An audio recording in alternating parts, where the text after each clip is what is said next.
Your love, I'm gonna make you mine. There's something special about your love. I think it's one of a kind. It's another episode of On Our BS, which is brought to you by our non-sponsor. Yeah. So what are we drinking tonight? What we're gonna be doing is we'll select a wine.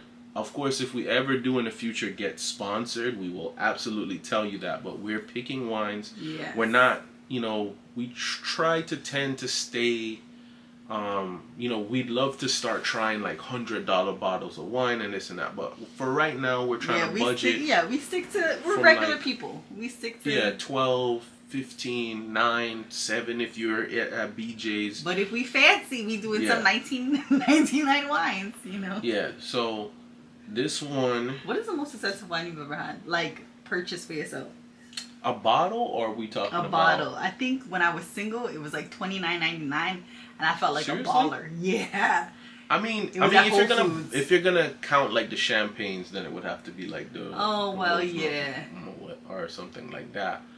Yeah. But like, true. I'll You've treat done myself. That, yeah. Like if it's New Year's, I'll go and treat myself. So to Dan something every like year buys himself a bottle. A bottle or something like that. I'm not. Like, not saying like, I stop him from that tradition. He does it, and like, he always like picks. He has one in particular that he always gets. Rosé Moet. I always go for that. Well, how do you really say that, Moet? So I saw this debate. Somebody can correct me on this, but I saw someone correcting them and like how we've been saying Moet. And like how somebody would think like, you're supposed to say Moet. Yeah. You're not supposed to say it's Moet. It's supposed to be Moet. Exactly. Yeah. So I think so it's like I want to say like, it's wrong, but I'm like, no. I think like we're actually right in that one, right. But it's one of those things that you kind of think you're saying wrong. So it's kind of like the whole Target argument. Filet mignon. Filet. Yeah. Anyway, so this one is called 1,000 Stories. I'll try to get that into so that's the 1,000 Stories. This one is aged in a bourbon barrel, and this is a Zinfandel we're doing. And we love wines that have been aged in bourbon barrels. So far, we haven't gone wrong with that. We have another one of this one. I think is a cab. From that brand? Yeah, the 1,000 Stories. Okay. I got this at Publix. That's down here in Florida. That's like their local supermarket. That's like really running things down here. Based out of Lakeland. Something like that. But anyway, cheers to that. Cheers to all my BS. So pour. I love the drinking sound this thing makes before you pour. So. Cheers. Alright, so we're going to be super late to the whole party. You're supposed to drink. That's not good luck. But you still end up drinking. Yeah, but no, you're supposed to, if we cheers, we're supposed to be drinking at the same time. That's how it works. I don't know about that. So, alright, so we're going to be kind of late to the whole Chris Rock, Will Smith thing. But it's not about the slap. It's not about the Oscars. Yeah, it's not about This is going to be me and Lisa's take on more the relationship with the Jada and Will. So Lisa wanted to talk about Dan is a little reluctant about has been a little reluctant about this topic because again it's not it's kind of overdone of it, yeah. So talking about it, but I'm gonna try to spin it towards something more geared towards this, and hopefully it's something that can be relatable to non-millionaires that are going to the Oscars, right? Because at the end of the day, it's about relationships, and that's the whole point of On Our BS or one of the elements of On Our BS is that we are talking about things that are going on that you could be ignoring in your relationship. Remember we were talking about the red flags last On Our BS? So I feel like if you could go on YouTube and search analyzing Will and Jada on their body language. Body language, the Chris Rock body language before he hundreds of episodes, right? On YouTube that you can find that type of stuff. But I really kind of wanted to meld on protecting black women. Yeah. So the first thing I want to do before we get into any one part of this topic, we're speaking about these things because they are public figures. this happen in such a public arena. A lot of what we know from the public is public or has been made public, whether by choice or by not, just by celebrity, by them. So by no means are we trying to act like we're experts on what's going on in their relationship. This is just our perception from what we've been shown. Disclaimer. So I'm not trying to judge Will Smith for that. I can definitely disagree or judge the actions that I see. I don't know the man. I don't know Jada either. So whether or not you hear me straight up hating on them or whatever critiques we have for them, it's not totally to them. I don't know these people. We can only like kind of give you our opinions on from what the outside, from like, what we're seeing, and we do see a what lot, they present to us, but we don't see everything, obviously. That, you know, like, even to us, right? We are not the perfect couple, okay? We are perfect in our love, right? But we are not the perfect couple, and it works for us. But you might be looking from the outside and be like, "Oh my God, they're so great," or you come and interact with us and be like, "That's a problem in itself, you know? right there." The idea of a perfect couple is a problem in itself. Yes. Like what that, is this, there is the a power perfect couple. The you know, that puts which a gets lot into what on, I want to talk about. Yeah. Not to say like, oh, this is what Lisa wants to talk about, but I'm saying like this was her part of it, but and we'll get into my part. So we're gonna get into protecting Black women. This is actually gonna be a story time because I don't know if you remember this. Do you remember going to whatever? I don't remember what all white party it was, but it was of course, yeah. Okay, so we went to one in like Fort Lauderdale Beach or whatever. Do you I remember will the say, time? I'll concede that I don't think my behavior was the best. Okay, they don't know the story, babe. Let me tell the story. I know. Okay, tell the story. Yeah. So story time was I went to this all-white party, the Jamaican all-white party. From what I can remember, this was how many years ago? Maybe like 7, 8 years ago. Yeah, it was a long time Whatever. ago. So this is before baby, and I can't say that I am like, I'm one of those hype girls. Like I'll cuss you out at like, you know, with every interaction. But So it was me, you, Nick. Yes. Who else was there? Yes. So me, you, like, Nick. I Nick was think talking he was to talking another to lady. this girl. Yeah. At that time. Yeah. So yeah, and her cousin. So it was a bunch of us, right? This man next to me was having the time of his life, right? But he Him stepped and a on group me. of people were together. Yeah.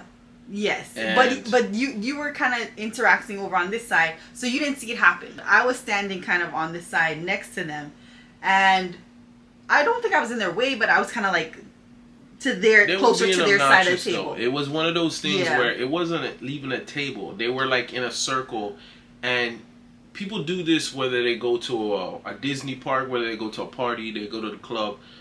They pay their money and you're there to have fun, but like, yo, you're amongst other people. So this is not your own private thing, right? So like, you can't do the whole man spread. You can't decide, oh, you're going to do the black people laugh and run and bounce and jump. You're not the only one. You're not the only one there in this crowded in an environment. like, Jamaica and we were session. kind of like off on the side. We weren't in the middle of like the party. We were kind of off in the back side.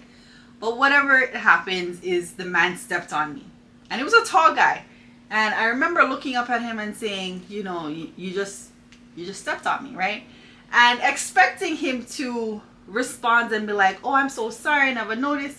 He responds and says, you know where you are? And I was like, and he was like, yeah, you had a party. And I was like, so does that warrant you to like step on me? So I go into See, Lisa, this is why I'm Lisa interjecting mode, right? though.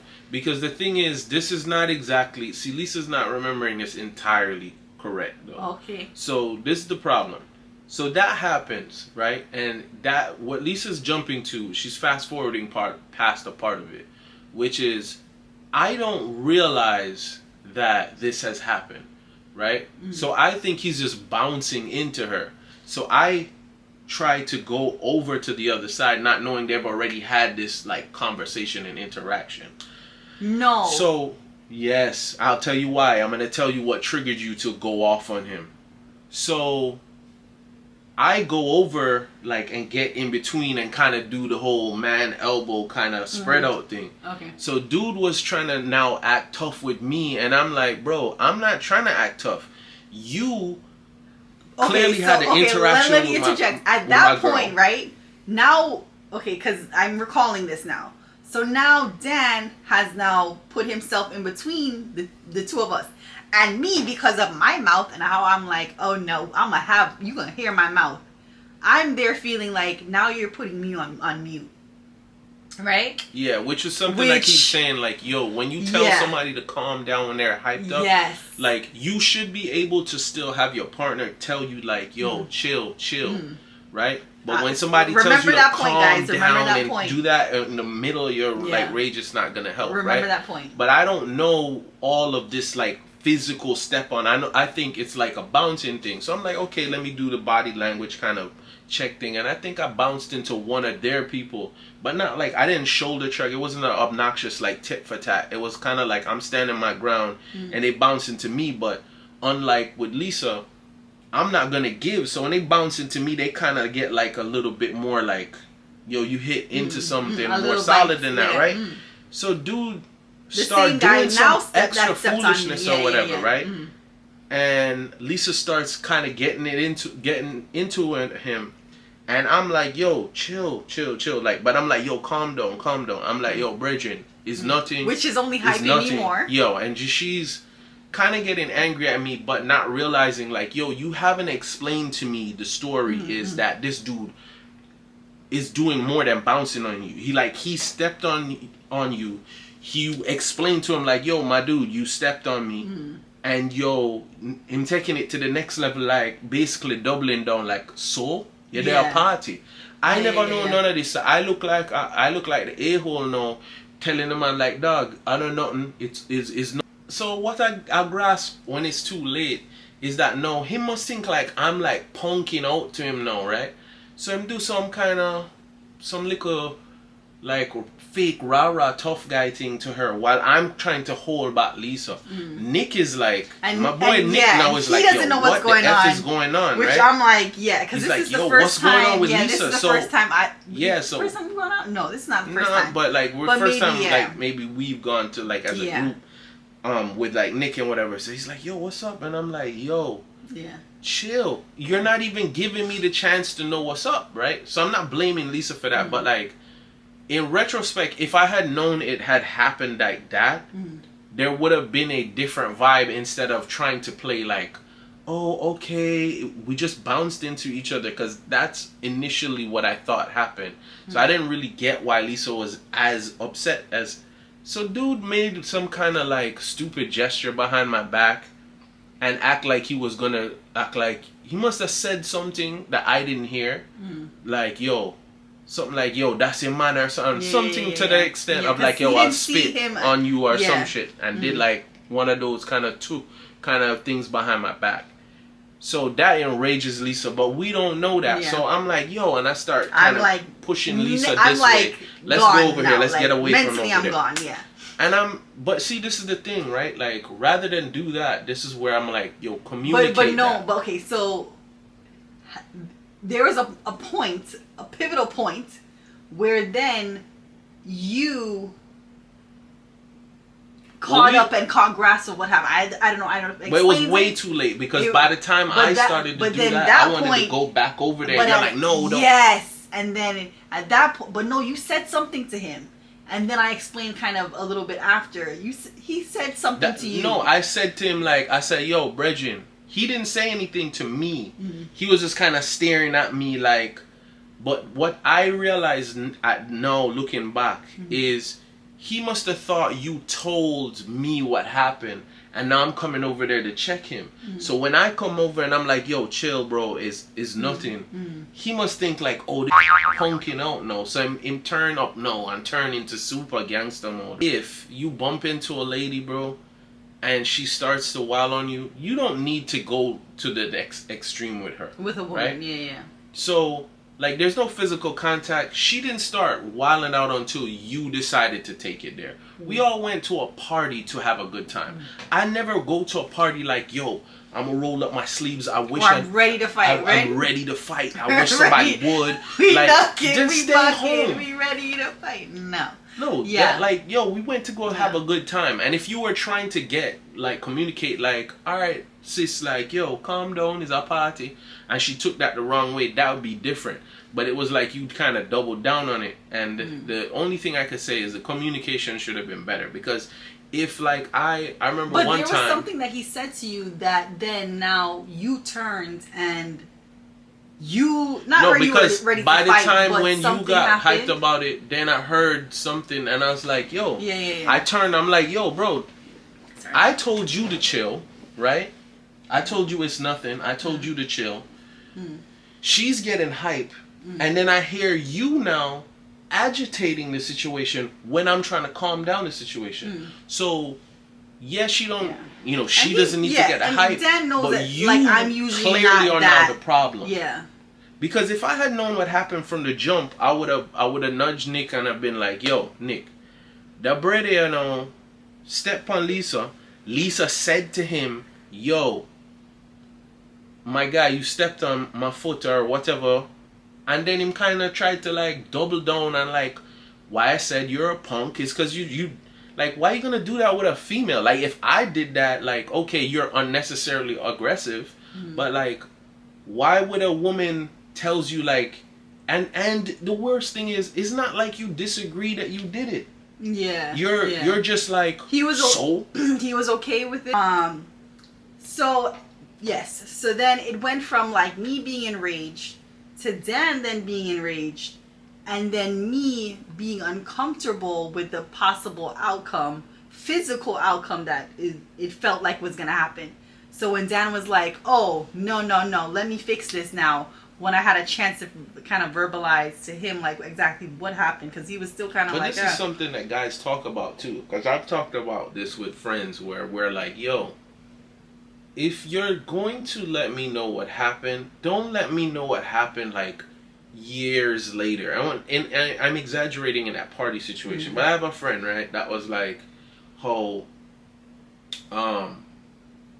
like, him had an acquaintance that, like, kind of disrespected him girl, but it's like him girl decide to just keep it a secret and don't say nothing, and but years later, after years of parring, then she decide. Think about it. Why do you think she was just like, oh, it's my little secret with See, him? now this how I know you really see the women's side of the situation. Or is it she is trying to protect the fact, okay? By keeping a secret. Not protecting a secret, but protecting the fact of, we know potentially, okay, like going back to our story time is, I know that no matter how tall that man is, you would have drop kick him with your taekwondo and belt and all them. Like, no, let's not do that.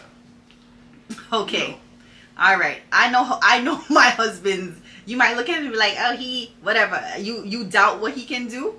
I have no doubts in my mind. It wasn't necessarily that I would have want over there to make it physical, though.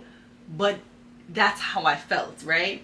And at that point, I felt like I'm, like, holding him back, and I'm like, how we went from me him holding me back to me now holding him back? And I was like, that is where I feel, goes into the point of, how do you protect black women?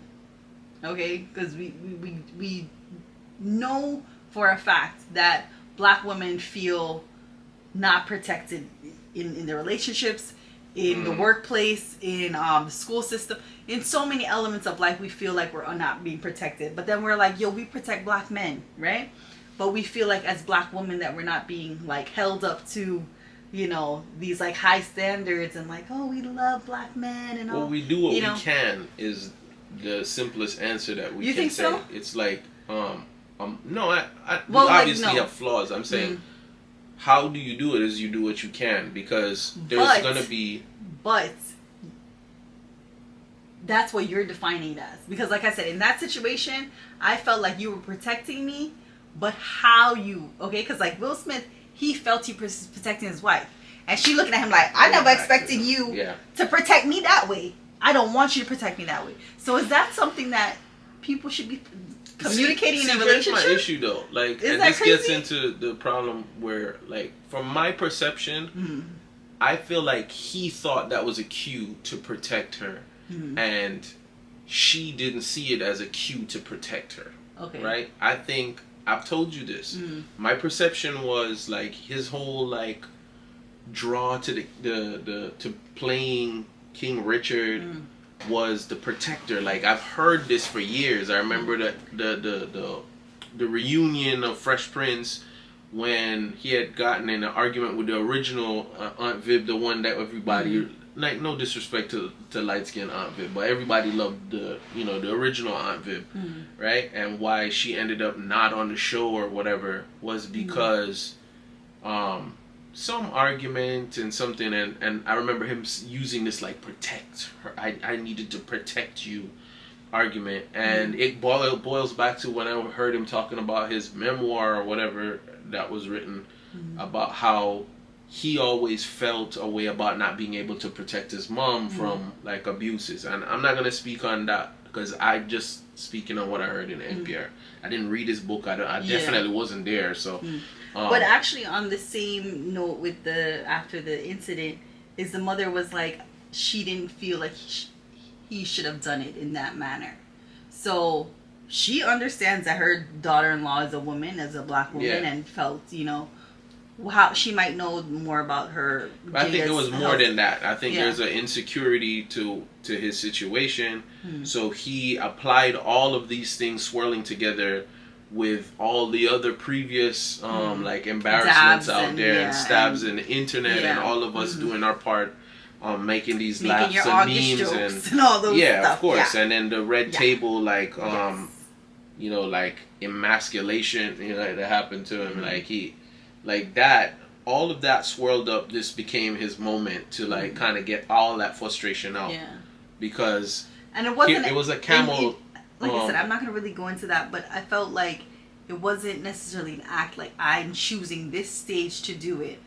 But it boiled down to that moment, it was the straw that broke the camel's back kind of situation. Because he's looking at it like, once he sees how upset he perceived his wife to be at the situation, that it's now time to protect his wife, protect his family from people feeling like they could just say anything to them. And it was like...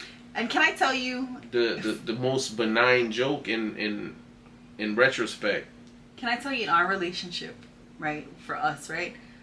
I understand the importance of protecting black women, right? I understand that you protecting me as a black woman, but I also understand the importance of protecting this household, protecting its honor, protecting its finances, and that act affected a lot of that, I don't want anybody, no one wants anybody talking about, bad about their children and stuff like that. But a lot of people, since this incident, have been talking about even like their kids and like, number one, do we even know half of like this is true? But it's like so many dynamics of their relationship has changed. So when you're protecting black women, you have to put all of that into play. But it's a battle to always it's a battle to make the right decision, right? Because and I'm not gonna pretend like I'm sure that was a hard thing to look at your girl and be like, wow. I don't think so. I really don't. You don't think so? All right. So I'll put in that specific situation. I think a lot of people have looked at the situation and projected onto it, and it's gonna sound like that's what I'm doing now. I'm projecting my opinion onto it. But the thing is, like, oh, she was so hurt. I would be so embarrassed, and it's like, you are applying a lot of different things that don't necessarily. If you really go back and watch what happened, right? He makes the joke. And I think Will Smith might not even really have thought the joke was funny. I think what he was more doing was just doing a political outward laugh, right? Which is like somebody makes a joke. We've done, I don't want to specifically say it's like code switching, but there's times at office parties that or meetings that you're like, ha ha ha, and you're like, that was stupid. Yeah. I try not because to again, do it anymore. People, we talk about this. That was a work function. Yeah. He's at work, okay? So I think that's what people were kind of like. And that's what like the video that came out later with where she like was filming him about interviewing their marriage counselor or some counselor they saw. They were and advertising like, a table talk about it, about her marriage like, counselor coming to the show. When you're gonna put the camera on me, like don't do that. Like this, my social media is my bread and butter. And I was like, see, that's what I think that was more about. I think the thing is, Will Smith has always tried to control his outward appearance, and for the last couple of years, he's not been in control. Like, the reason why the whole saying the internet is undefeated is because you can't control the narrative of the internet. Okay, you can only just hope that the internet will forget about you because it has a short. I'm gonna push into our next topic. Right, is still within the Will and Jada umbrella, right? But the happiness. How do you define your partner, right? And then how do you think your spouse defines you? I think that's the problem with what led up to that is that my perception is there's a lot of idolatry in that relationship. There's a lot of idolizing and like trying to make her fit into the perfect mold of this and him play the perfect. But she's also said that in interviews and do this stuff and so she said that in interviews that like being like Will Smith's wife, right? And celebrity or no celebrity, let's talk about it, right? As women, and I think we kind of talked about this in the last On Our BS, is women have a tendency to be like, oh, I wear the me hat, whatever career. If you're a teacher, you're a nurse. I am the wife hat. I am the mother hat. I am the elder at church hat. Like, there's so many elements of your like life that you kind of put into these categories, right? Yeah. And you were defined by that, right? That kind of plays into me personally.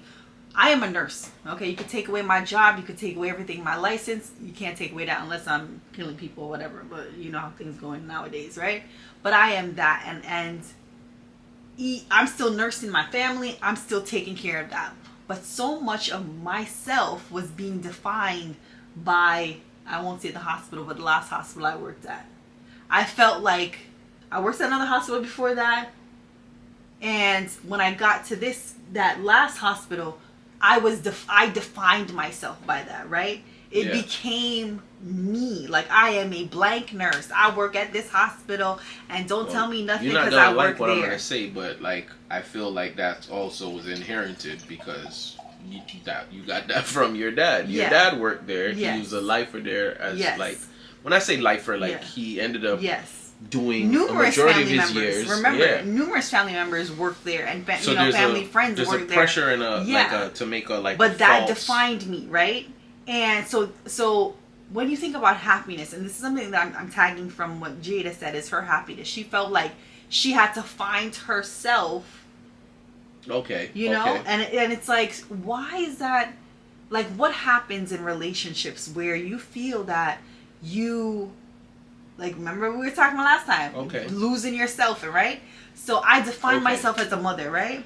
If you and your kid is now 30 years old, right? You still a mother? Yes, you still a mother, but does that, like, you're not taking care of them every day, unless, something is. See, what's difficult about this conversation is it's hard to stay neutral because there's definitely points where I feel like, I could definitely blame Will Smith for this.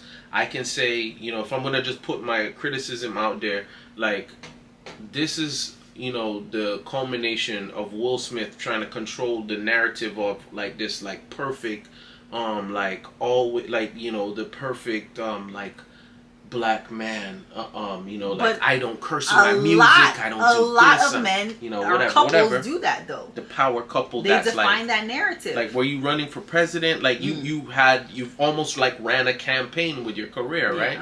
And then Jada felt like that's not her, and then she had to find herself. But also, I would wag my finger at Jada in the sense that, like, I feel like potentially, right, a thing with Jada is Jada might love Will Smith for the wrong reasons. Like, whenever I've seen interviews of, like, how they got together. What did she say? Like, how he made her feel when she was feeling low, like she had a high self-worth and made her feel good about that. And it's important, I also want to stick to that point, is that there are a lot of women who don't see their potential, and they meet someone that sees that potential, and they're like, oh, that's all me.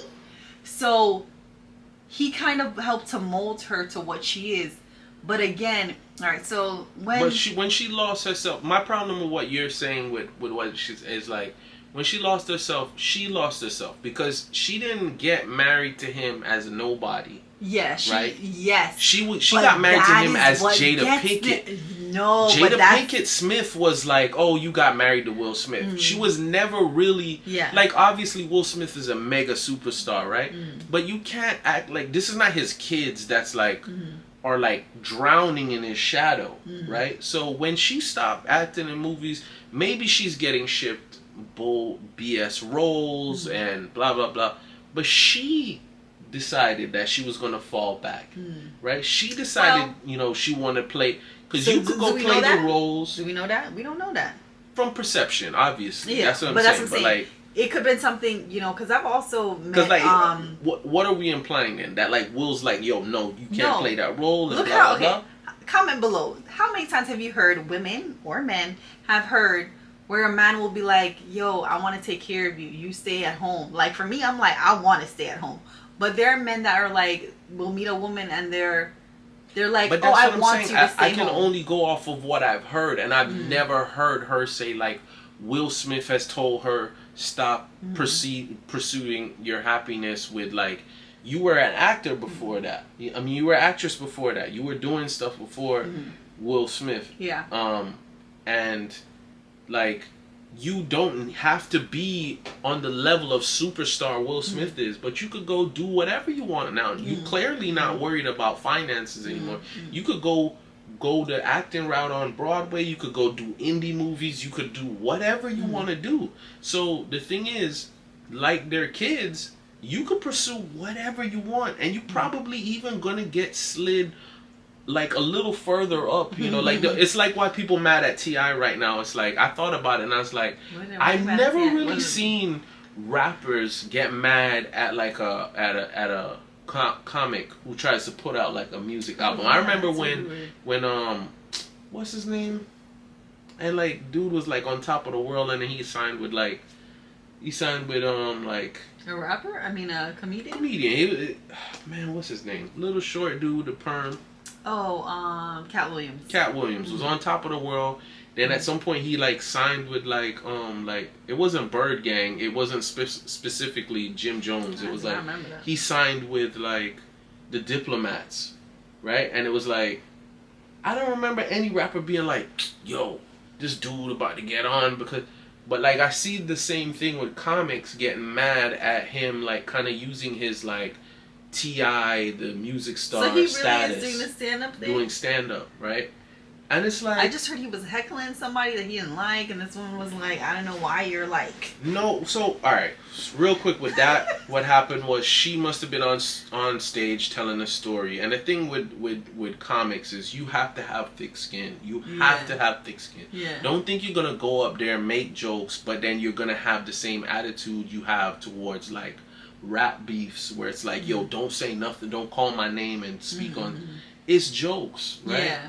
But I don't think she was, like, from what she was saying... So she made a joke about him and made reference to him about whatever, and he kind of did his usual T.I. style of, like confronting her on stage, and she didn't back down. She was like, no, this is my set, you're not going to tell me what kind of joke. So that was the whole thing, and of course all the comics are like, yo... But I think it's also like people forget, like, yo, while T.I.'s been on from before I'm Serious, he's been on before I'm Serious as a rapper. Like, there's a certain image that he had to keep up as T.I., where that would have been how I'm supposed to respond. Same thing as the idea of, like, how do I protect my black woman? Like, how am I supposed to respond to this, right?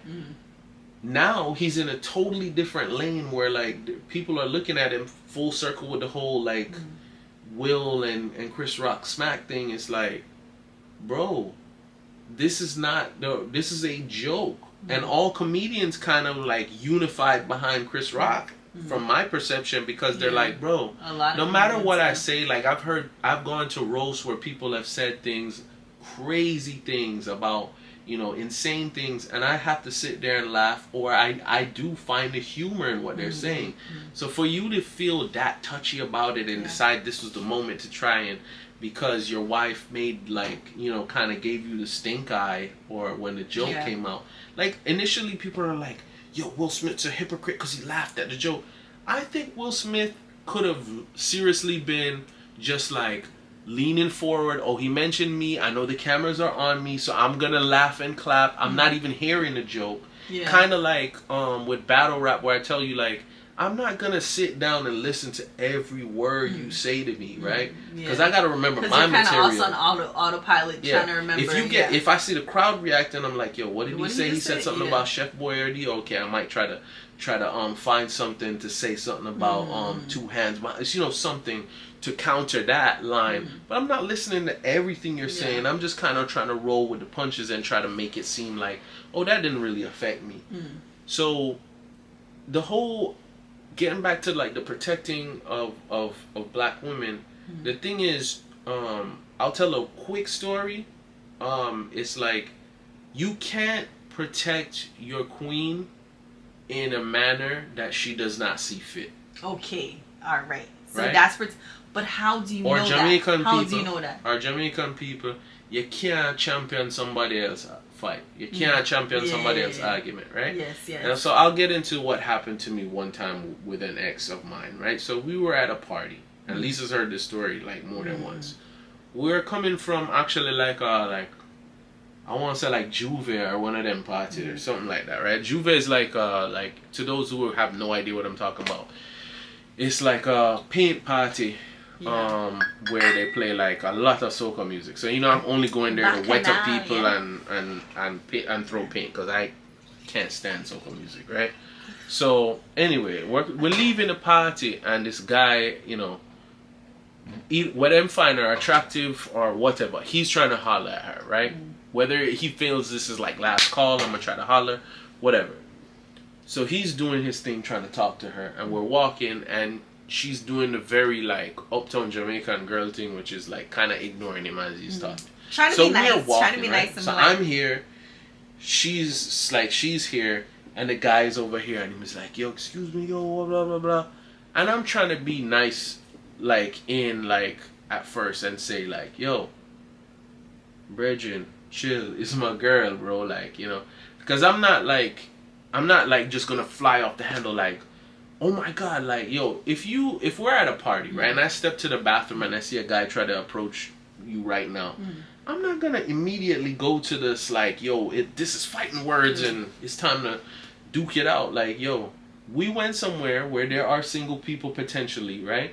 And I'm not gonna get mad at you for finding my woman attractive. Do you want me to see red flags now, or you want me to what? To the end? What's the red flag? The first red flag is, she should have said, "Oh no, we're not getting into this." But no, it's not an ex thing. We were all young. We have all. But if my man is there, let me finish the story. Okay. So that's what I'm saying. All right. Yeah, so okay. I get what you're saying. Yeah. Okay, but let him hear the story. Mm-hmm. So what happens is, the guy is trying to talk to her, and I'm like, "Yo, Brethren, chill. Yo, is my girl, right?" So I'm like, "Okay." No harm, no foul. He doesn't know it's my girl, right? He's still like trying to lock eyes with her. She's trying to walk straight. We're trying to walk to the car. And I've said this like 2-3 times now, right? Mm-hmm. So now, what I don't think she understands is now it's like, no. As much as it is to protect you, because like the guy is like even like, yo, come here and trying to hold her like hand or whatever. It's now like, alright, bro, on top of trying to protect my woman, you're disrespecting me as a man now. Because now you're just like you're from like a, not proverbial, like you're like not metaphorically. You're basically like you kind of basically just kind of mushing my face like, yo, this little punk cannot even listening to what Tim's saying at this point, right? So it's now a thing where it's like, listen, if we go out and I try to holler at your girl, right? I'm a single guy, and I try to holler at your girl, and you're not standing by your girl. For you to fly off the handle and us to get in a fight, you're doing too much, right? you could come and explain like, yo, bro, she's with me. All right, my bad, bro. You know, no disrespect. She looks nice. I didn't know. Cool. That's usually but once I already right? let you know, like, yo, she's with me, and you still persist beyond that, you're you're telling me like, yo, I going broke your foot, like, yo, like Jamaicans when we say broke your foot, like, we mean I'm gonna take stop. your girl. Yeah, I'm Mr. Snatch your girl kind of thing. Yeah. So I go broke your foot. Yeah. I go and take your things from you, right? And this is just like I said, take your things. Like, she got so honed in on what my when I finally got aggressive with the guy and what I said, and it was like, wow, you totally missed the whole point of what I'm saying. You're not my belongings when I said take my things. What I'm saying is, at a certain point after what the exactly third or fourth time saying this to this dude, like, yo, chill, like, yo, I step between them now, and I'm like, yo, brother, you deaf? Are you deaf? You have a hearing problem? I said, it's my girl. You deaf? That is my girl. My things. What? You deaf? So when I said that now, like, the brother now, like, all of a sudden acting like it's the first time you've ever heard me, like, where did this guy come from, right? So him look at her like, yo, this is your man or whatever. But him say it facetiously. Like, what he did was, like, he tried to latch on to what I said too. With, like him look at me like, wait, this nigga really stepping to me, right? Like, wait, this dude is really stepping to me, right? So before him do that, now him look at her and it's like, you're his girl? And her response is like, I don't belong to anybody. I'm not somebody's belongings, and like kind of walk off. And I got mad at her about, like, we didn't get into a huge argument, but I was like, yo, I get what you're saying, but that wasn't the moment for that. We can talk about that later, much like with Will Smith. And like, even if you felt like, yo, you disrespecting a woman, go talk to the man after the cameras were going around the back, like, bro, I didn't appreciate that joke, blah blah blah.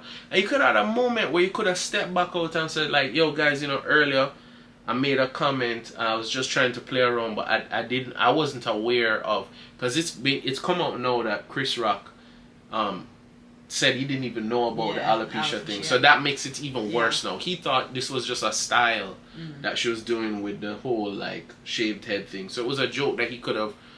And like, I saw people, I got into an argument with somebody on TikTok about this. Like, they were like, oh, like, for him to attack a black woman about her hairstyle where there's so many places in this country that you can get fired for your black hairstyle. And I was like, first of all, let's stop. When did bald heads become a exclusive black hairstyle? Yo, let me tell you like, something. yes, we have if tribes. If you can pull off a bald head, you a sexy ass.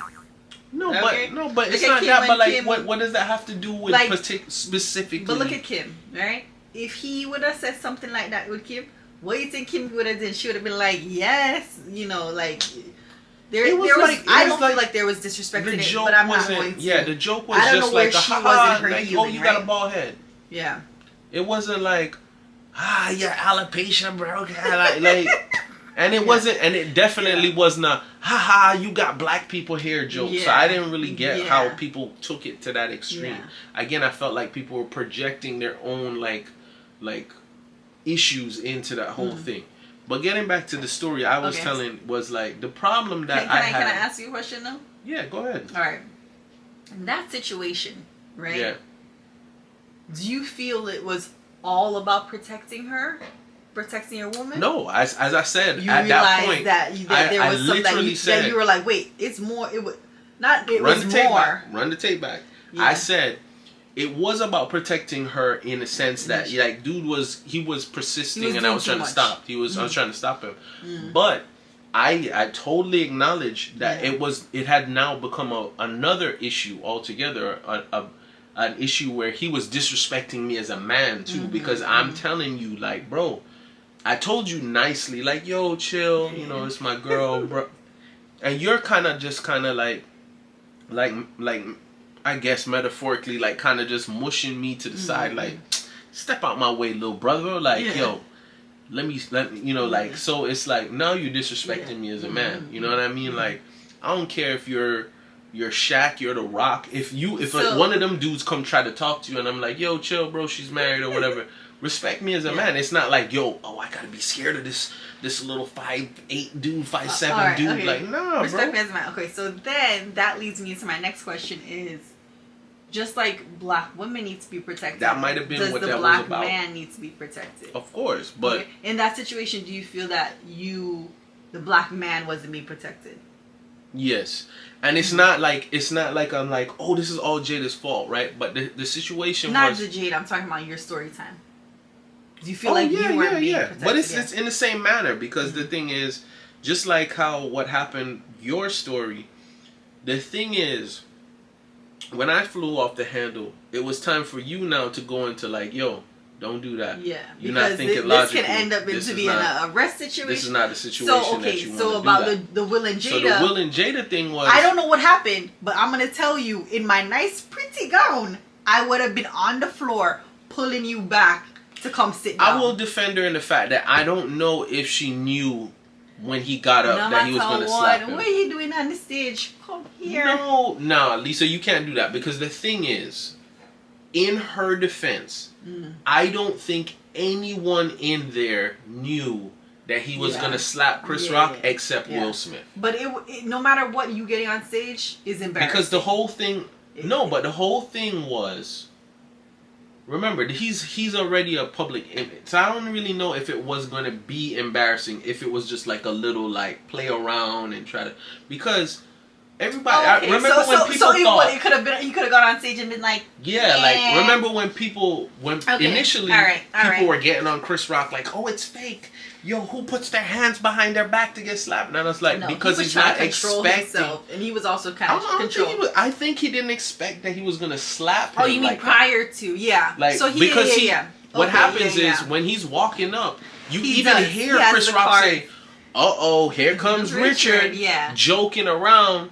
So I think he thinks like Will Smith might do like something fake or like kind of joke around with him and like do like like something like that. Yeah.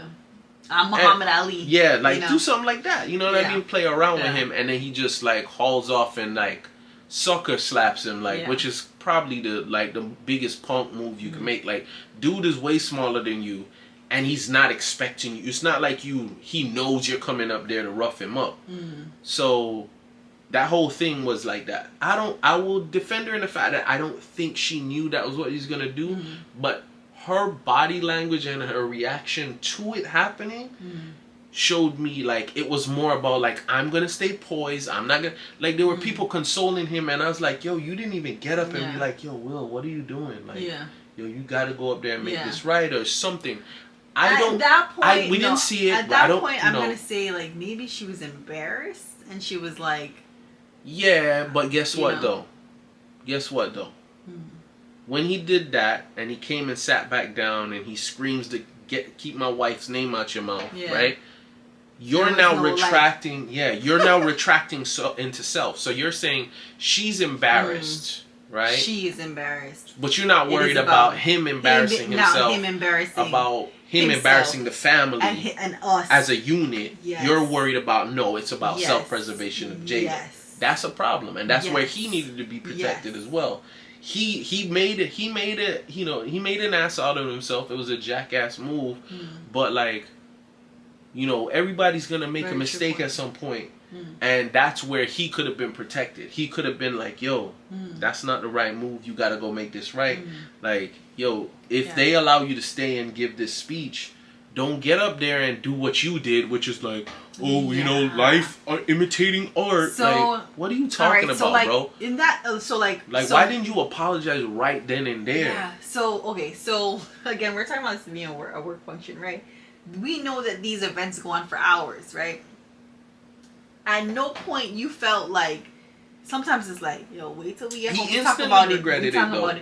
But no, I'm saying like, at no point was she was like, you better go on that stage and apologize. That's what I'm talking about. That's where like, I'm like, people are like, maybe she was embarrassed, and I'm like, yo, if you was embarrassed and all of that, like first of all, like I said, Will Smith's initial reaction was to laugh. and like clap it up and I kind feel of like just that give was them just the kind da, of like, da, da, da, you know, right? what do you call that then? That like then the she robot sits there and kind does of. the making up her face and the stink eye and the blah blah blah, and I'm like, okay, it wasn't that serious. Your reaction didn't need, because if she doesn't react that way to that joke, Will Smith never does that. Yeah. He never does that. Yeah. What happens is Will Smith literally looks over, sees that, and then sees, oh, this is my King Richard moment. This is it. This is where I tell the whole world to leave us alone. Time out. How you said it, okay, I'm going to give you a time to like think about this, how you want to say it, because how you're saying it is you're saying it as in like he's been waiting for a moment where he can be like, I'm protecting my woman, she loves me, I love her, no more August. That's what you're saying, is that he was waiting for in a moment. But you're also saying as if that's not a possibility. I didn't initially mean it that way. No. I more looked at it as a culmination of like all of the weight of the world and blah blah blah, and now everybody thinks they can say something, and like I'm cool with Chris, but like if I don't check Chris, everybody feels like he's having that like this is a very old reference. I'm sorry to those who don't know what I'm talking about. But that was a very Carrie move. That was the prom move. When the blood comes down on her, and you're all gonna laugh at you. There was a remake to that, like there was a Rage, the Carrie 2, the Rage, and some other stuff. Which that movie is super old now too. Oh yeah, maybe. I guess. But like Carrie's like before our time, so like to those that have no idea what I'm talking about, you can't bother to go. It's a old like Stephen King horror movie. This girl has like telepathy or something, like those powers where she can move things with her mind. Maybe I'm drinking a little too much wine using the wrong word, but So anyway, she kind of has been trying to control it. She's picked on the whole time. They have this whole grand plan to embarrass her. They make her prom queen to end up like when she goes up as prom queen. For some reason, dump pig's blood all over her, right? Yeah. Which, funny enough, there was a girl that ended up with the nickname Pig's Blood because her name was Carrie, and like nobody, like in your high school? No, it was somebody actually in Mobile when we went down to visit. Like because we used to go for Sunfest, and I literally made up that nickname. Okay. I made up a bunch of them. So there's a bunch of people that I owe some. Trust me. Bad karma to her, so I apologize to you ladies. You owe them bad karma? No, they're owed. They're owed. Yeah. So anyway, so the whole point is, this was the moment before she rages, right? Because everything culminates at that moment. Is she planning this like, the next person that does something, I'm gonna snap on them? No. But what I'm saying is, he's internalizing every meme, every joke. Remember, the man was literally made into a meme where like everybody was putting him in like, he became the new Crying Jordan meme. It was like him at the table, and it was like every time like for us, like, every time Arsenal would lose, he would have on an Arsenal jersey or whatever. If you haven't seen that taping of the Red Table, the amount of pain in that, I felt like she was being stoic in it, and I'm protecting self though. Yeah, it's protecting self, right? Yes, and it was not self-preservation. Looking across the table at her husband, and forgetting the whole reason they claim it was months prior, right? Yeah. But the amount of pain in his eyes, right? But also forgetting that the whole reason that they're addressing this was because they weren't addressing this. They were trying to get out in front of it because now August had started like going. He already had done an interview, right? Yeah, he had done like 2 of them. Angela. I want to say that was the one that like where it was like, yo, bro, y'all gotta say something now. Like details, this dude is like saying like he going into details. Yeah, we're taking out the receipts. He's keeping it real, but keeping the receipts. When keeping it real goes wrong. But so like it was like, y'all trying to get out in front of it, and you know what that was? You know what the Red Table was? The Red Table was the equivalent to R. Kelly's interview with what's her name? Gail King. Yeah, that was the equivalent to that. He was trying to get out in front of it and trying to show them like, yo, and ended up making the situation like what did he? way worse. They trying to kill me. Y'all trying to kill me. And like, you know, but whatever. So we going all over the place with these references. But the point is, like, go finish your Carrie thing is no, it was so I'm not saying he was planning it like, but the it was next person. What is that? It was the combination. It's the pig's blood moment was when he saw his wife and like saw her like being like annoyed by that comment. Mm-hmm. He's like, oh wait, everybody in here is laughing at us. Mm-hmm. And that's the whole thing in the Carrie, like, there's a swirl in her head where she keeps hearing, they're all gonna laugh at you. And she hears things that when people are like, yo, she keeps hearing the laughter and things before she snaps. Mm-hmm. And like, uses her mind and closes the doors to the gym and locks everybody into the prom before like, yo, starting like, all hell breaks loose, starts like whooping everybody's ass. But anyway, the point is like, I think that movie? It's super old, super old. But no, I'm saying that even the two, when was that? Wasn't there one in like the 90s? The Rage, and in that one. So why did they name it 2 then? It was because her name is Carrie, and it was like built on the same premise. But okay, so like this. But they had to up it like, oh, there's a sex tape, and then it plays at some house party, this big house party, and she has a tattoo on her arm like a rose thing, and when her powers ignite and she locks everybody in the house, like the tattoo grows all over her skin, and they were just trying to up it to like the next level. I thought she was producing the blood. I thought it was like she was menstruating or something. No. There might have been a metaphor of like that, but they poured it all over her and then laughed at her. Yeah. So like, where do you get pig's blood from? I don't really get that in the movie, but like, you know what the thing was? It's one of those pop movie. Because I don't know if you're gonna remember this, but like there was a EPMD song with Lady Luck.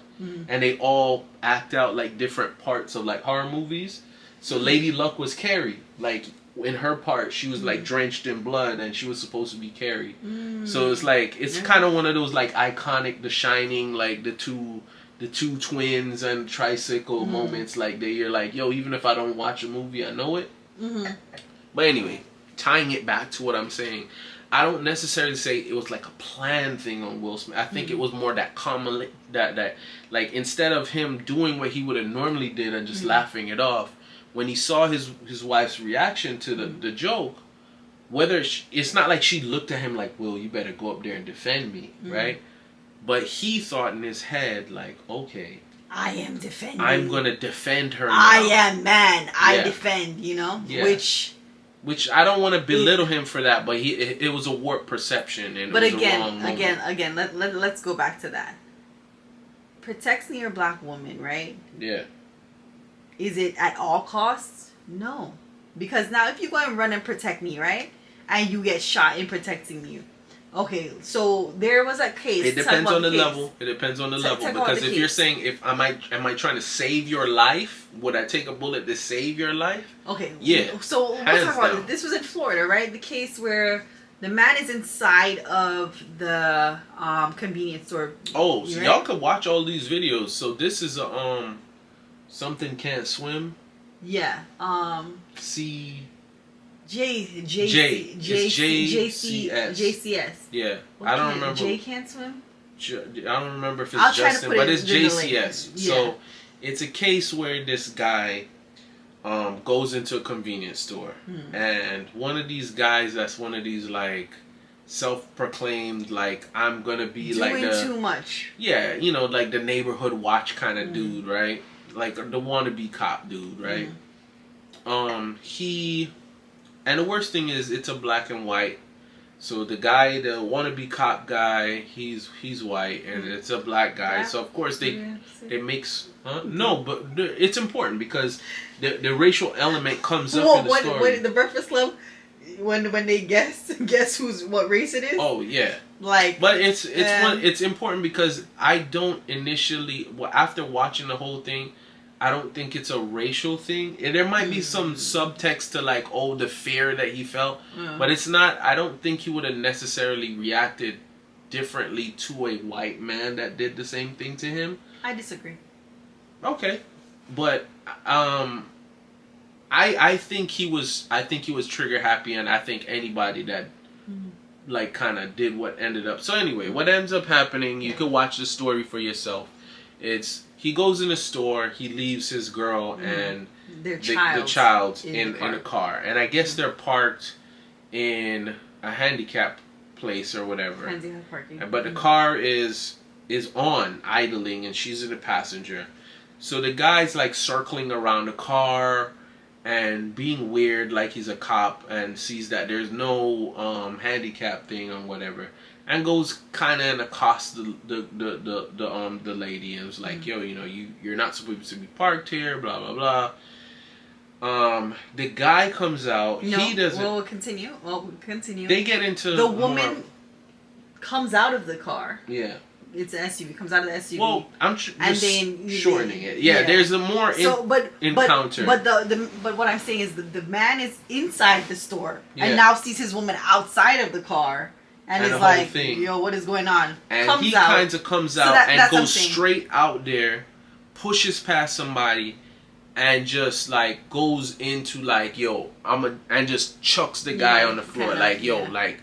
He doesn't ask no questions about what's up. He just sees like this dude accosting his girl, chucks the guy on the floor. So while the dude is on the floor now, he's like on the ground, he whips out his gun. Yeah. And immediately when he sees the gun, he starts backing up. And this is the point where it's like, you're not defending yourself anymore because I'm now retreating. And he shoots him. Anyway, so watch the case. Watch the case and you can see how it ends and if the guy is. Again, it's the woman is like, I got this. I'm gonna cuss you out, right? Yeah. The man comes to protect her. But I don't think she was wrong in the situation because he didn't need to go to level 9. Again, I'm tying this into our story time, right? Yeah. I am saying I could cuss you out, right? I know I got a mouth. I can cuss you out. Now you come and I'm like, I also know what my husband can do. But it happened so fast, I don't know if it and how quickly it can go from like me I don't think she even had time to tell him to chill. Because the thing is, he comes out the store, and I think he busts the door, he sees what's up, and he goes straight up there and goes like, yo, it's on. It's on, like on, like they say, it's on site, right? Yeah. So it's like, sometimes that's why on site is not the right option, right? Because it's like, it's like the road rage thing. Like, I don't know what's up with you, bro. Yeah. I don't know if you on your I don't know if you're about to become a supervillain in the car while you doing whatever you're doing, right? So I'm not gonna unnecessarily get into it with you. Now you wind down your window and start cussing at me. So I might oblige you in that. In that manner, you're protecting self because you know self can affect so many other things. Yeah. So it's important that you know that, and it's like. So it's we gotta protect our black queens, right? But like we also gotta, like, I felt like there are different ways to do that. That was public humiliation. So like in the whole fight fire with fire, like if I go up there and smack you, right, and check you in place, right. Like, it's going to be... You should have known that it was all going to be about the smack. It was not going to be about... No one's going to even remember the joke anymore. All they're going to remember is that you smacked Chris Rock. All right. So we're going to... So let's go back to this, right? How do you know how to protect your black queen? Is it something that we need to communicate? Like, of course. Like, I got... you. Okay. I need to know... What do you we gotta have more conversations. For me, Dan knows I can't handle to be embarrassed. Okay, I don't want to go jail. I don't want my husband to go jail. So anything that could escalate potentially to that, or we know what time it is. Like, we know the times that we are living in. I don't want to have to go to the morgue to But go a lion, but a lion has child. more than his bite. You know, sometimes you could use your roar, you could use other elements of your weaponry. Yes. You don't always got to go straight to your bite and use your claws. Like sometimes you don't have to get you don't have to get dirty and get into a physical altercation to protect. Like, your I'm queen. not scared of your roar, because you, like, Dan for sure, blessed is the peacemaker. Dan knows how to be like, yo, we're gonna chill and de-escalate a situation. Yeah. But I also when know when to you're elevate ready, a situation. when you're ready, I have to, you know, I need, like, there's been like I numerous told you situations about the time when we went to when we were coming back from Jamaica and we were like coming from like customs, right? And it was like me and you. No. I think this was like I traveled with an ex back from from Jamaica, right? And it You had was an ex-girlfriend that you went to Jamaica with?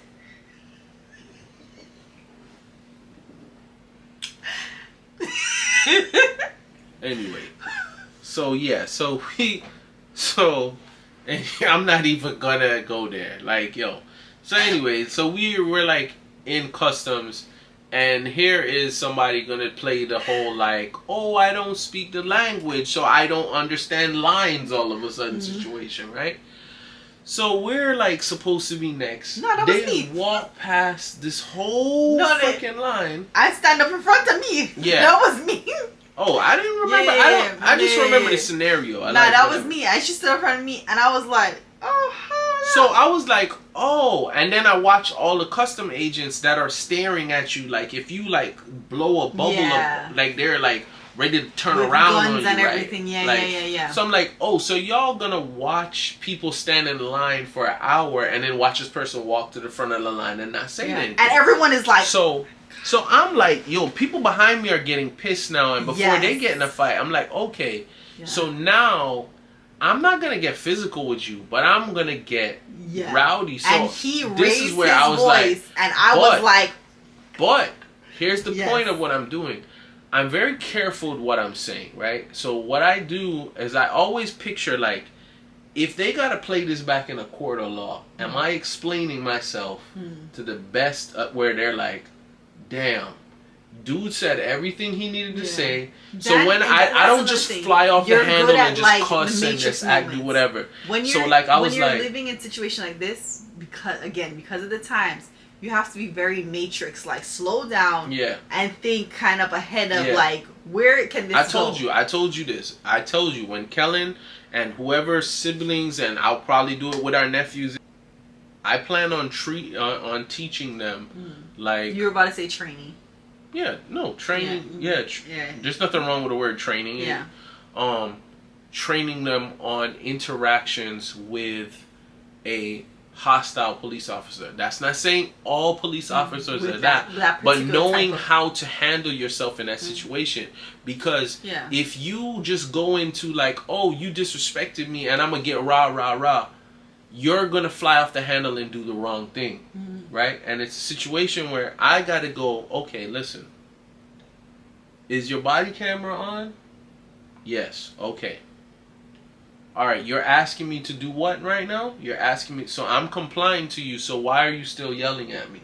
Like, I'm very careful with my words, where like, yo, when it's played back in a court of law, and I'm gonna say this as morbid as it is, if have it that I don't survive, the footage does, I'm gonna change my family's life for that. Because listen, that whole guilty for Lisa hates hearing me say this, but I don't care about that guilty verdict. I don't care about that. What I care about is, and this is all the police force actually cares about too. I care about that civil case. When they sue you and they change my family's life, I'm trying to make sure that like, yo, without a shadow of a doubt, we gonna have a case because I have communicated myself perfectly. So back to the customs situation, it was like, I was like, oh, so because you don't speak English, you're just gonna pretend you don't understand the dynamic of this line and just come to the front of the line after we've been in line for like 58 minutes standing here trying. So when I get loud, everybody's like, whoa. I said, listen. No. I was like, no. Yeah, when Lisa's like, the whole crowd behind me was like, yeah, no, he's right. And I was like, he's right. And like, the I'm customs officers start coming towards me, like, yo, what's going on? And I was like, No, they went straight to her. Yeah, they did after, because I was super careful with what I'm saying. Because initially they're like, why is he getting rowdy? And I'm like, no, because, yo, we're all standing in line. And they're like, yeah, what the hell? Like a line of, like, let's say 50 people. Yo, I'm talking about, and we were at the front, and it was like, she came, and it wasn't like she was like escorted a DMV line. Like, by, like, she was just like, yeah, she's like, why are all these idiots right standing in line? And Dan when was you could like, just walk up here to the front with your cart. Yeah. And I but was she like, shortly responded in English, and I was like, oh, now, wow, you know? Yeah. Listen. But again, I felt embarrassed. But you did protect us, and you were protecting the people behind us. But I was initially like, oh my God, don't do that. No, don't be loud. But I didn't, you know? Yeah, but that was the thing. I knew there was a purpose to that. So that's what I'm saying. Mm-hmm. Drawing it back to the Will Smith thing, it's like, if there was a purpose in making sure that, like, yo, the arena in which I might do something that a little rowdy, would you? Mm-hmm. You know what I mean? Like, yo, I might pull Chris Rock up there with me and be like, yo, Chris, you know, before the last break you said blah, blah, blah. And people be like, whoa. Because I remember watching Master P, like, kind of check Charlemagne over, like, a comment he made about, like, Mia X or Mama X or something. Like, I don't remember what their name was. Mia, I think it was. Yeah, Mia X. Like, he said something and he's like, yo, first of all, like, yo, blah, blah, blah. But he didn't jump up and slap him and end the interview. You know what the thing is? And he got his point across. Could have cussed all him want for cuss when Chris Rock was on stage. He could have been like, keep my wife's effing name out. It wouldn't have been the right response. Been like, huh? The thing is, listen. No, here's the thing. No, he who laughs last. No, I'm saying I don't think it still would have been the right response. Oh, you think remember, so? Okay. Remember when he slaps him? It's not the slap that alerts the world that something is wrong. Mm. It's when he screams out, "Keep my wife's name out your effing mouth," that people's like, "Oh, this is not a joke." So if you would have slapped and then come sit down and just been like, yeah, they would have thought it was a joke. The whole world would have still thought it was a joke. Because they all laugh and they're still kind of think it's a play, and they're playing around and they're acting. Lupita is behind them and she's like, yeah, when he starts yelling, they're like, oh wow, that really happened for real. This is for real. Yeah, and because remember, the first thing that I showed you the night it happened, he was at work and then told me, and I was like, showed you. That never happened. What did I show you? I showed you a work. I showed you when Jerry the King Lawler did it with Andy Kaufman. Yes. Where they went up there and it was all a work. It was all a part of this. Who was it? Was it David Letterman? Yeah, they were on Letterman. And he slapped him for real. David Letterman was like, he didn't know what was going on. They planned it. They were like, yo, listen, I'm going to say something. You're going to like blah, blah, blah. You're going to get up and slap me as hard as you can. Yeah. Right? And he knows he's going to get slapped. But we're all working the world because nobody knows this is a work. No one knows this is what they call. At some point, people were really thinking like, "Yo, could it be?" They thought Andy Kaufman got slapped for real. No, but I'm talking about the willing. Oh yeah, but instantly when it happened, I was like, but then when I saw the whole like him crying afterward and like, keep my wife's name out your effing mouth, I was like, okay, no, they're not. He's for real, and I was like, yo. Bro, you just screwed yourself, bro. Yeah. Because it's not like you can... Because, okay, people act like, what are you talking about? Slap me for real? And I'm like, bro, this is what you got to understand in Hollywood, right? If you go watch Rocky 4, whichever the one where he fights Drago, there's a couple of times where he punches... They have to punch each other for real. There are real punches that they had to punch each other. No, not that one. Not that one. Not. Don't do that story. Do the one with Jamie Foxx and Ella. But that was a real fight, though. That was a real fight. Yeah, like they actually had a fight, and part of. So that's more like along the lines of the Bruce Lee kind of like people would come onto Bruce Lee's sets and like challenge him, like. And so there's a movie, like if you watch like something where they have like a fight in like an ice factory or something. That's like a real fight. Like somebody really challenged Bruce Lee, and he was like, yo, you gonna come to my work and do that? Like, all right. And he really, like, whoops this dude's ass at, like, and they film it. They're like, yo, all right, we're gonna throw it in a movie. So that guy really got his ass whooped by Bruce Lee for real. And that was a real fight in the movie. So this kind of gets into what I was talking about with the Will Smith thing. Is what I think trickled into the whole situation, right? Is, and I kind of hinted at it, is the unraveling of his narrative weaving, right? So for years, he had ran this campaign. I'm Will Smith. I'm the clean cut guy that you like, so, the black guy, but you know, I'm not threatening. That goes into how do you define yourself? Yes, exactly. How do you define yourself? And so he defined himself as this clean cut. I'm a rapper from Philly. I'm an actor. But I don't have to cuss to sell records. You know, like the Eminem line, like, yo, Will Smith don't gotta cuss in his rhymes to sell records. Well, I do. So F him and you know, whatever. But blah he blah. surely. You know, like some people cuss and you're like, yo, you do not cuss often because it didn't even sound right. Will Smith, you were like, oh, he know how to cuss, right? There was no hesitation, like. But that was what I was like, yo, Will. You know what the sad thing is? He defined coming off himself all as of that. Like you made those corny you made all those corny definitions of yourself like that. You know what I mean? You're acting in Bad Boys. Like, oh my god, and that part of the Red Table was the worst part. I think the Bad Marriage for Life thing. Fam, what were you doing? Yeah, that was. Even he acknowledged like that's terrible. I was like, yeah, it really is. It didn't sound funny. It isn't funny. Yeah, but that's what I'm saying. Like, you defined that for yourself, bro. No one ever told you that you had to be PG-13 Will Smith. Like, yo, if you went on to be, you know, like, if you were in the good Suicide Squad instead of the bad Suicide Squad, nobody would have been mad at you being in the bad Suicide Squad. Like, I can't watch Will Smith. You made yourself into the Disney version of Will Smith. You know what I mean? And that's a lot of pressure to walk around with, like he was literally a goatee away from running a campaign for running president. Like, literally, like, the only thing, like, I can't cuss, I can't do anything wrong, I have to smile, everything is great, and I move my hand in a very gesture. I don't think we end up finishing talking about that. Is that, like, it's like in happiness, is like defining who you are, right? And taking it away from Will Smith, them, right? There's so many people that try to curb their narrative on Facebook. They're getting in arguments with their husband and their wife and their blah blah blah.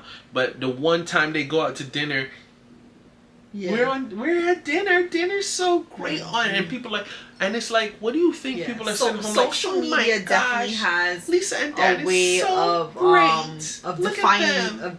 Okay, well, I'm not gonna say social media has a way of defining you. You allow or you define yourself on social media, which right? we all wanna put out our best image. You always want to put your best self first. Okay, but don't put your fake self first. Yes. This is like a thing that I feel like TikTok, the more TikTok age has been doing this. It's like I've I'll look at the discover button, right, and I'll just find people that will be like, all of a sudden I'm like, daddy mode. I have no problem. I have no problem talking about like miscarriages because it's not something I've dealt with, thank the Lord. But it's like people will talk about some crazy things that they've gone through. Somebody was showing a line on their finger, and they were like, "Oh, I just thought I had like a crazy streak," and they were like, "Come to find out, I got cancer."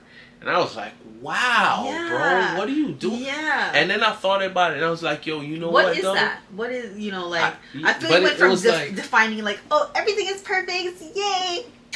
But I think it's the reaction to this. I told you at some point, the next generation is going to react to, like, us as the millennials, like fake smiles, we're great. Oh my God, I lost 20 pounds. I just had a kid. We got married. We did. Everything's great. And it's like, yo, meanwhile, ain't nobody posting when they get a divorce or when they have a miscarriage or when this happens or when that happened, when I got foreclosed on.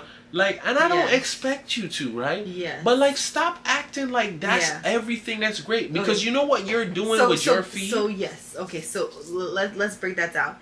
It's not that you have to, right? No. But But because there's no balance. There's no balance. Okay, so I talk about this with Tupac, what you're doing is you're adding fake. You're adding a fake. I talk about this with Tupac. I'm like, Tupac was an artist all over. Dear That's Mama life. was on. Dear Mama could be on the same. As it wasn't. Up. Yeah, like you know. But it was all over. So it was like it was a full range of an actual human being. We are human, right? Exactly. So it's like when you're only putting positives on your feed, right? What ends up happening is now me. When I just got in an argument with my wife, and all I see in my feed is, oh, she just cooked him dinner. He just bought her flowers. They're having twins. This is great. Oh, this is great. This is great. I'm like, so can we get damn, personal? My life sucks. So I'm gonna get a little. Well, if we're not getting personal already, but I'm gonna get personal. So literally the other day, what happened? Like I was waiting on some labs to kind of pretty much tell us, if we're like kind of like if my body is well enough to start having babies, another baby, right? Or not babies, another baby, right? Yeah. And I literally opened up my social media and I was like, this person's pregnant. The next person underneath that was doing a pregnancy But announcement. I think that's it made me feel like between that being the algorithm, right? Mm-hmm.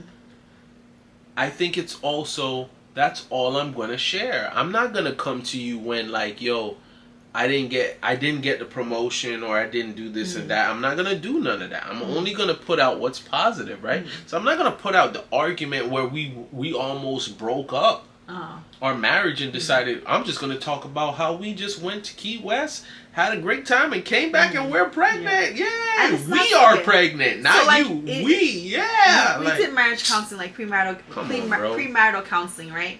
And it was, you know, like they were talking about it's like a double-edged sword, right? You don't want to go on road and be like, yo my husband and the more intoxicated we have become is the louder we've gotten. I can tell you that. Our volume has escalated. But so you don't want to go on the road and be like, yo, my husband does this, I don't like he does this, and list all the things that he does wrong, right?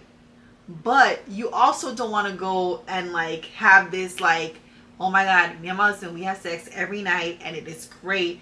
You know, he flips me over. It's too much. There has to be a balance in life, balance right? It out. Like, let's be realistic. Just be real with your people that you're sharing your feed with, whether it's your which Instagram is funny or whatever. Because like we're on YouTube kind of sharing like a little bit of everything. I'm constantly telling Lisa like, yo, let's share more of the house things. She's like, nah. I'm like, yo, no, we got to, because the thing is, when you act like everything is great, everything is perfect, the problem then becomes like... I think we've been pretty honest about like our ups and downs. No, like since our frustrations you've been on it, like with this, like this recent thing, like, yo, we've been putting... This is the real. Like, this is a lot of this is the real. Like, there might be couple edits here or there of that, but like, this is the real. There's nothing being cut out, you know? But it's like... Yo, when you're doing that everything is perfect thing, right? What you're ended up doing is you're helping a negative feedback loop. So you're putting that out. You're looking at your feed and being like, damn, everybody else is and like, then when people I graduated, I'm good. This is good. This is good. This is good, right? And then it's like, say that again. What is that? Say it again. The feedback thing? What do you call that again? It's like a negative feedback. Yeah, okay. Right? So it's like you're only putting out positives, right? And then you're building this pressure of like... that pressure onto somebody else who's at home, who just came home. Yeah. When they're watching you go, hey, we're pregnant with twins. She's like, damn, I just had a miscarriage. Yeah. Or I can't I can't have another one right now. I'm not healthy enough. Doctors telling me not to do that. Yeah. So now I already felt bad, but now I feel double like ish because everybody in my feed is doing the carry swirl and they're all gonna laugh at you. You're the only one that's not pregnant. You're the only one that didn't graduate. Literally, I had this moment. What was like 2 days ago? That's why I can't. And I was literally like, and Dan looks at me like, we're not really trying to have a baby right now. And I was like, yeah, I know, but it's still like it makes me emotional because I'm like, I'm trying to ready my body. But like that was before I got the lab results, and I was like, I don't know if I'm, like I'm trying to get physically ready that we know the patient outcomes when it comes to. But that's what I'm saying. The other people that you're not seeing in your feed right now, they not sharing like, yo, I'm going through that. Like, yo, my body not ready for that. So that's what we're trying to do, in our blogs and stuff. Yeah. Like, yo, this is, you want to experiment? Look at it this way. Look at the statistic of how many of us as Americans live paycheck to paycheck. Then look in your feed and see how many people are like living like they live paycheck to paycheck. Yeah. You're gonna think from your feed like everybody except you is getting that bread and they're up to their eyeballs. It's probably still happening. Everybody was in Tulum, and I was like, damn, everybody in Tulum? We didn't But that's what I'm saying. It's like the algorithm is like Tulum. It's like the Disney bloggers, right? Like it's like, yo, one Disney blogger goes to Animal Kingdom and then Animal Kingdom. Yeah. Then this one goes there. Yeah. Then this one goes. Everybody's at Animal Kingdom. And then the smaller ones are gonna start going there. All of them are at Animal Kingdom, and you're like, is everybody really at Animal Kingdom, or is the algorithm like, hey, you clicked on 2 of these things, let me keep throwing these at you, like, and then rewarding that person for putting that out. So you're not like, hey, you know what? I don't feel like going to Disney today, right? So then what? I don't want to. It's not a blame game, but who? I'll say it. Like who gets blamed in that situation? Is it the person that puts it out, or is it the feedback that you're getting? We do that because listen, as much as we're gonna blame the algorithm for like promoting negativity, we click on negativity. If you don't think that we've always been like this, also, like people love to act like this is a new generational problem with the internet. Though there's something wrong with millennials and Gen Z and blah blah blah. Really? It's a new problem. So picture this, right? If that's a new thing to human beings, right? Why is rubbernecking a thing?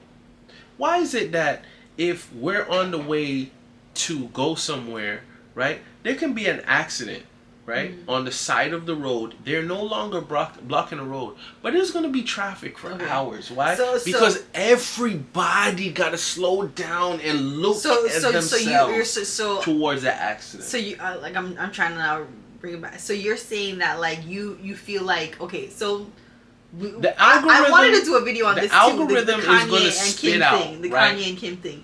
Everybody was like, this shit is crazy. Yeah. And they kept watching it and reading it. So the algorithm's like, oh, that's what y'all want to see? I'll keep promoting that. So then there are people that kicks back and goes, well, the algorithm only promotes negativity. But that's what we crave. So it says, okay, what are you clicking on? You're clicking on negativity? So to tie in that relationship is like, so Kanye... First and foremost, I will state that Kanye needs emotional support and like medications and stuff like that. I'm not even going to touch Kanye right now. But that's a whole nother topic. But the fact of the matter is, he also sees that people are like Team Kanye, some people are Team Kim, and that assisted in the negative feedback that you were talking about. So in your relationship too, which is also, again, another topic that I think we're gonna need to brush on in another episode of On Our BS is when you're on the road and you're there like talking to a female at a coworker and you're like, yo, my wife is like tripping, she's been doing X, Y, and Z, and then the person, and I'm not gonna only say it's like it's a man-woman situation. I'll use me. So like, not saying that this is happening. This is a scenario. But like, I'll go to work and be like, oh my God, my husband, he works so much. He works so, like, he works, he comes home and like, he doesn't pay attention to me. Oh. And then that guy could be like, oh yeah, he's not talking to you. Yeah, he gives you the Mario. He gives you you should that let me love you. Like, that positive reinforcement of like, no, you're right. He needs to be spending more time with you. What have I told you, right? What have I told you? Like, listen, don't break up with somebody after you've been in some long relationship and then start, like, rattling off every negative thing about them. Because the thing is, at the end of the day, number one, what does that help you do? No, it's cathartic in the fact that they're going to feel like, okay, like, I'm getting out my frustrations with them, right? But when you start divulging I've never all done that kinds with my of... exes. You know, like some girls will be like, oh my god, well, I'm gonna call his you out feet on smell something. bad. Hold on, I'm gonna oh call my you out god, on he something. had a small dick, and you're like, not... yo, you were with this person. This is crazy. Yo. No, women do that. No, I know, but what I'm saying is the problem with that is it the problem with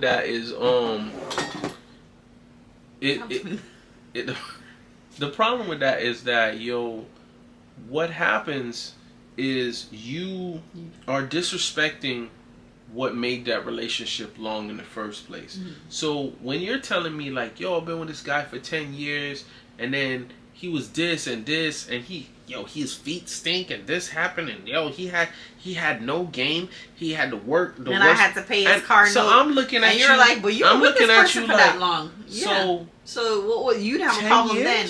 Yes.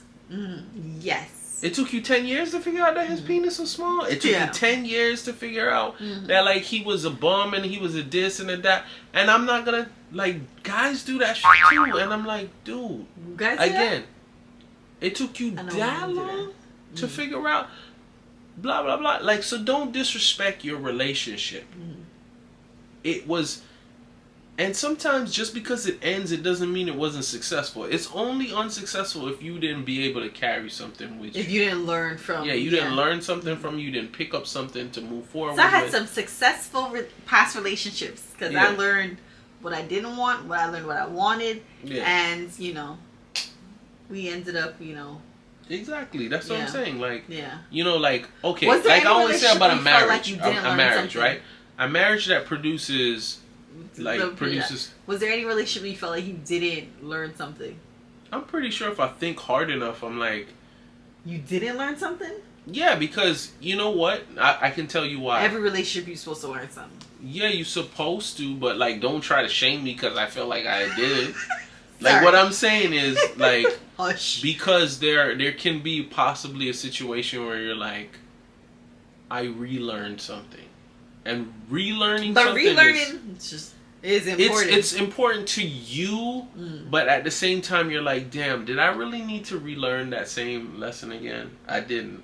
It's always frustrating because it's like going to the gym and then like you lose like 10 pounds or you put on 10 pounds of muscle, you start lifting at 200, then you stop going. Then you go back and you start again and you get back to 200, you're kind of like, man, like if I had just taken this the first time I learned this, I'd maybe be at 230 lifting now. I maybe have lost 40 pounds instead of gaining back them same pounds and now I gotta lose them pounds again. The same damn 10 pounds or the same whatever. So it's like that. It's like I was in a live with some dude on TikTok and the dude was like, yo, you know, he was trying to explain to me what they talk about. It was super metaphysical, this critical, blah, blah, blah, blah, blah. And I was like, okay. He's like, what are you guys learning? You know? I was like, yo, and I'm learning No, he was like, in your life, like, not like what I'm learning from the life. Because then I would have just gave him the old dirty, the old DB, like, nothing. But nah, like, why I could, like, he was like, what have you like recently like gained from life? And I was like, I'm gaining like relearning like all the like old cliches to have deeper meaning than you know, because you will hear these cliches throughout your life and not realize. Next topic. So just like you said, what have you learned, right?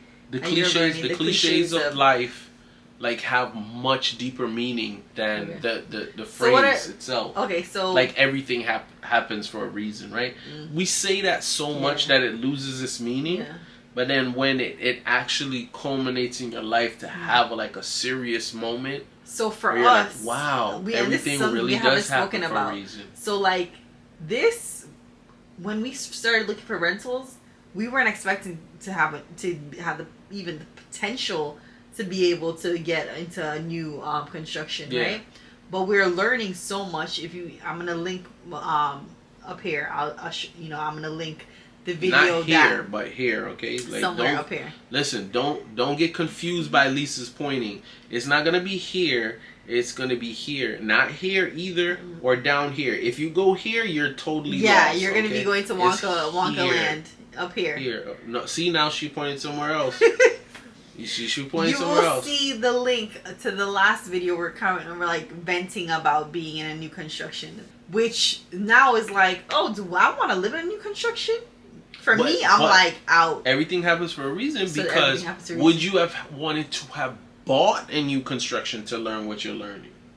Wasn't it? As much as people's like, oh, your rent is just, you're throwing away money. It's like, yo, but I'm learning like, I didn't have to buy this place to learn that. Yo, this was good. So cheers. Again, to a good conversation. To a great conversation. To a good Get yourself 1,000 stories, Zinfandel. It was really good. And trust me, we weren't doing the story times because of 1,000 stories, but there's always 1,000 stories to tell. Trust me, this episode had a bunch of stories. Yeah. But again, I hope you guys were I hope you gained something from it. I hope you gained something. I hope you comment, like, subscribe, share. If you've been in certain situations that were similar to this, if you've been in a situation you're like, yo, I should have heeded the warning and seen the red flags in the situation. Yeah. I wished I would have stopped myself from getting there. I hope, there was something that you kind of can take from that. Communication. And also, don't always feel like there's only one way to react to a situation. Yes. That's what I've learned. Slow down. Do the Matrix, like I was saying, slow down and remember, like, that there are, let's say that there's 3 options. In every move that you make, because and remember, make sure that you are really allowing be purposeful in every move you make. Your partner is protected, man or woman. Remember, protect each other, but be purposeful in every move you make, and also think about what that move is gonna lead to. Right, like. Don't play checkers, play chess. Like, don't just like, oh, I'm gonna jump over this. Like, play chess. Say to yourself, okay, what is gonna end up happening if I tomorrow? do this, right? If I go beat up this guy or whatever, even in the best case scenario, I whoop this guy, I beat him up. What's gonna come from that? Like, what are you gonna gain? What are you gonna gain in the situation? Yeah. What is gonna be the point that people are gonna really fixate on? Right? Like with the Will Smith thing. Are they gonna fixate on like, wow, that was like that tacky joke by Chris Rock? Or are they gonna fixate on the smack? You know what I mean?